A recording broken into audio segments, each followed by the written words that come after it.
The Topspin Season 4 patch notes are finally here. Today we're going to be breaking it all down, and it brings new players, a new ranked mode in the World Tour, career mode changes, and a lot more. So the patch will go live on the 10th of October. I will be streaming it when the season does drop, so stay tuned for that. Okay, let's start things off with the new player that we're going to see in Topspin 2K, and that's going to be the world number 3 right now, Alexander Zverev, who I'd say is a pretty decent addition. He's been one of the top 8 guys in tennis for the past like 4, maybe even 5 years now. And it's a player that we have been expecting. He was leaked in the game files a long time ago. So as for how he looks, I feel like in some angles he looks all right, but in some others, I don't know.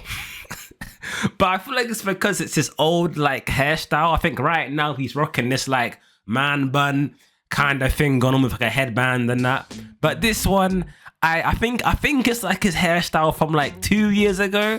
So I feel like if he had his current look, it'll be a lot better. But I'm guessing this player got made when like the game was being developed like 2 years ago. So I guess that's why. But yeah, in the comments, let me know what you think about Zverev being added. Okay, also in Season 4, we're gonna see some exciting stuff added to the World Tour mode. Topspin have finally listened to all of our feedback, and they're gonna be adding a proper ranked mode within the World Tour, where my players that are level 10 or higher will compete and earn rewards for reaching 8 available ranks, being Iron, Bronze, Silver, Gold, Platinum, Sapphire, Obsidian, and Diamond. I wonder where they got some of these names from. Diamond! Maybe we're gonna see a Minecraft collab at some point. Who knows? So yeah, I feel like this is definitely the right direction to go in when it comes to the World Tour. As the current World Tour format has sort of doesn't have any substance to it. Like it's literally just who plays the most, no matter how many losses you get. But now finally, there's gonna be like a whole ranking system. And yeah, I look forward to see how well this sort of new system works. I'll definitely be streaming the game when this update comes out. Also in World Tour, they've added a quick match feature, which is a repeatable match played in a 10-point tiebreak, which yeah, is pretty good as well. Add something else to do in the World Tour mode, just apart from this new ranking system. Okay, and they've also added like a new 2K Sports Center venue, which I think is this new basketball tennis court. It's like a tennis court within a basketball gym, and yeah, it looks all right. I feel like courts and venues on this game were never the issue. I feel like this is a part of the game where Topspin do really well. They've also added the ability to save 3 different outfits for your My Player and select what outfit you want to wear in multiple screens. I'll be real, I don't think I've changed my Player since the game launched. This ain't really for me, but if you're somebody that changes your player's hairstyle and My Player and outfits a lot, there you go. They've also increased the amount of XP you earn based on the selected AI difficulty in My Career and Exhibition, which I thought was a feature that was already in the game, but apparently not. Topspin have also finally updated the fatigue system in My Career, where now your My Player should lose a little less energy. Energy is also now impacted by your player's stamina attribute. So yeah, as I said before, this is an update that we've been asking for a long time now, since the game first released. So it was good to see that they finally addressed it. And yeah, I guess we'll have to see how this works in game and how effective the changes. They've also actually updated Carlos Alcaraz's haircut, which is a player along with a few others that have seen a lot of criticism with how, you know, the player model looks. And yeah, it seems like they're finally going to be addressing this. And I think right now Alcaraz's haircut in the game is like quite short. It's like a buzz cut that he had a few years ago.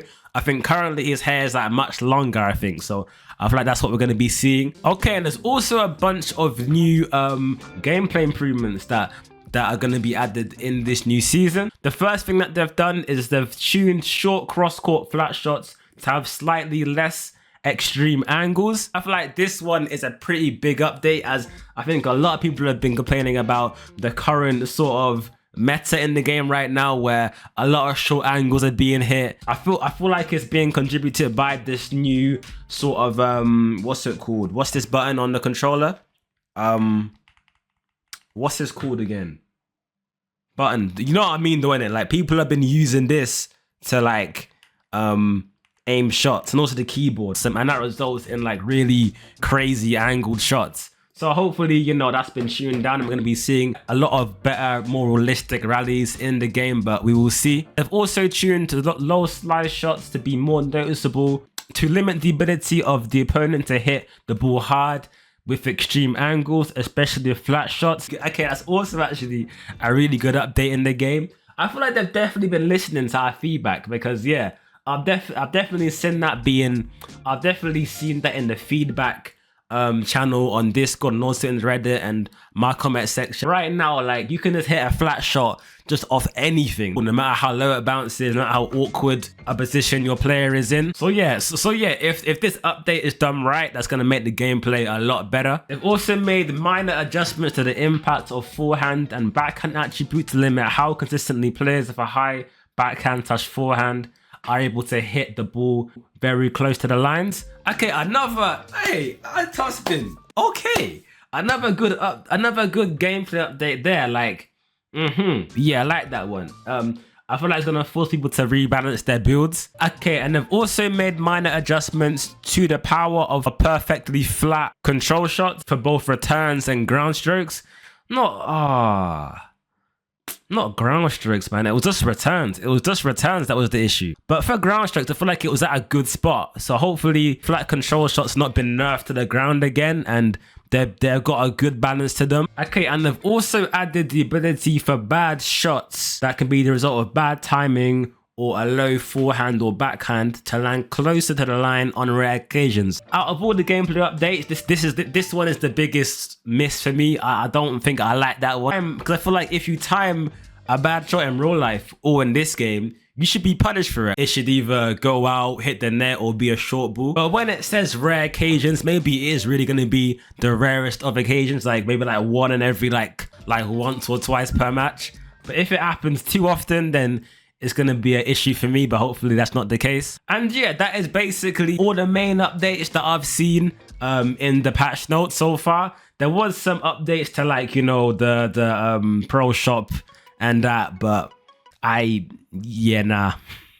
Like when I was first reading the patch notes, it seemed like a lot, but now breaking it all down, it ain't, you know, ain't like the biggest, baddest update. Like, we're still missing, you know, online doubles, the tournament mode in the game. Overall, I feel like the devs have done as best as they can with this update. I feel like my expectations are pretty low. I feel like it's quite obvious that this game, like, it ain't got the same budget as, you know, an NBA 2K, a WWE 2K, even the golf game has more budget, has a higher budget for development than this game. And films like more players and motion captured ground strokes and are things that like cost the most when developing games. So I feel like that's why we're not seeing, you know, unique animations and a bigger roster. But I do know that this is not a good enough excuse for the game by no means. Like, the game still costs the same amount as the NBA 2K, and if it costs the same amount, it should be somewhat on par with that game. We just gotta hope that the next Topspin game, if it ever does come out, has a much bigger budget than this one did. But as of right now, I feel like the devs have done the best they really can. But anyway, in the comment section, let me know what you guys think about the patch notes. What do you like? What do you not like so much? And yeah, I'll definitely be streaming the game when the update does drop on the 10th of October, I think it said. So stay tuned for that.